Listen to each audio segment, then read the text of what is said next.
So a little bit of a different video today. So I've had a couple of comments asking whether I'm building an abomination, or mongoloid one person said, with the wrong windscreen angle, which I'm not. It'll be correct. Just take you through the process of how I'm going to put my build together, and more importantly, why it's going to be done this way in terms of the donor cars that I'm using. So as we know, the Sport Quattro is built on the B2 platform. The rear half is a coupe and the front half is a two-door 80 saloon called a 4000 or 5+5 in other regions. So when you put these two together, that gives the Sport Quattro the correct A pillar windscreen rake, the correct B pillar and the correct C pillar. Although the C pillar does need some modification from the standard coupe because it's a little bit steeper and a little bit wider where the top of the roof is. Now in terms of the donors and Quattros versus two-wheel drive versions, as far as the front of the cars are concerned, I'm not too sure what the differences are, but the tunnel and the rear floor are certainly different for the Quattro. So basically, if you start with non-Quattro donors, there's a whole heap of extra fabrication that you need to do to be able to convert it. So back in the day, obviously the factory cars had all the required resources they needed. So they'll have made theirs out of either a coupe Quattro rear or maybe a UR Quattro and probably a two-door 80 Quattro saloon. So then you take the coupe Quattro and the two-door 80 Quattro saloon and you cut them in half behind the B pillar, put them together, a little bit too long obviously, chop out a 320mm and you get the basic Sport Quattro shape. So the correct A pillar, the correct B pillar and the correct basic C pillar that, as I said, needs a little bit more work to make it into the Sport Quattro version. So, as I'm based in Australia, what sort of donors do we have here? Two-door 80s? None. Coupe Quattros? None. Well, I think there might be one or two, but these are probably personal imports and I think they're used for rallying, so there are no donors available.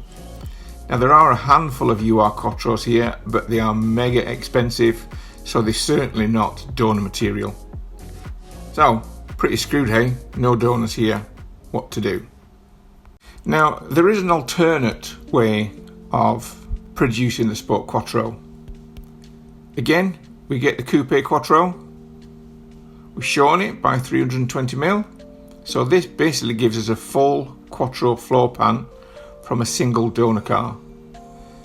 We then get a two-door 80 saloon. As I said, it doesn't have to be an 80 Quattro, so these are more readily available. Well, I say readily available, they're still rare as rocking horse shit, but not as rare as the Quattros. So in this instance, you remove the roof section between the A pillar and the B pillar of the two-door 80. You remove the coupe roof section between the A pillar and B pillar, and then you graft it on. So that gives you the A pillar, B pillar and basic C pillar in exactly the same manner as the factory method. So back to the Australian donors. Two-door 80, none of them. Quattro or otherwise. Coupe Quattros, none either. So what's the point? The point is you can get away with doing it with one Quattro donor car, and this leads us into the way I'll be doing my build.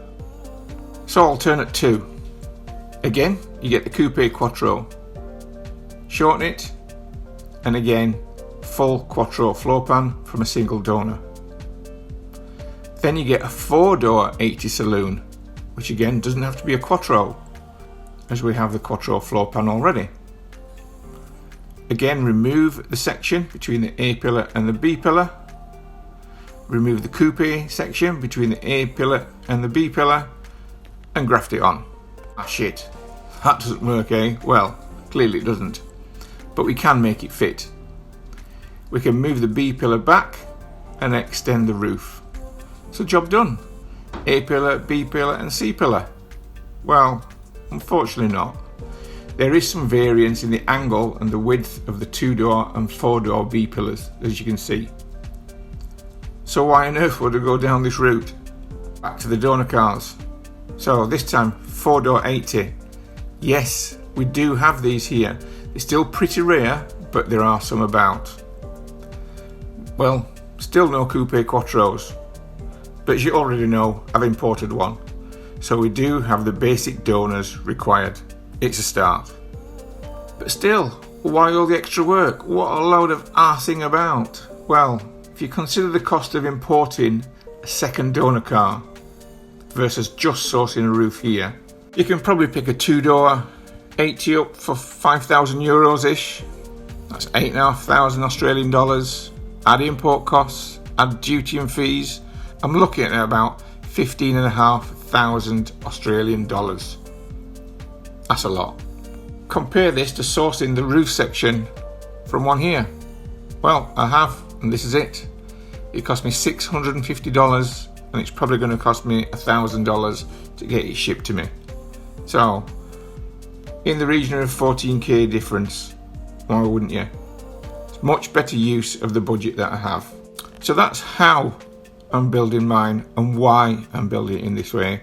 It's basically down to donor availability and cost. It's pretty basic. But in the end, in terms of the dimensions, the A pillar, B pillar, C pillar, they'll all be indistinguishable to factory. Consider the alternative if I really get it wrong and I use the back end of an Audi 80 and the front end of the coupe. This is what you get. Hope I don't get it that wrong. So yeah, just a short interim video while I'm busy with the build, and this is what I'm busy working with now. More to come. Cheers.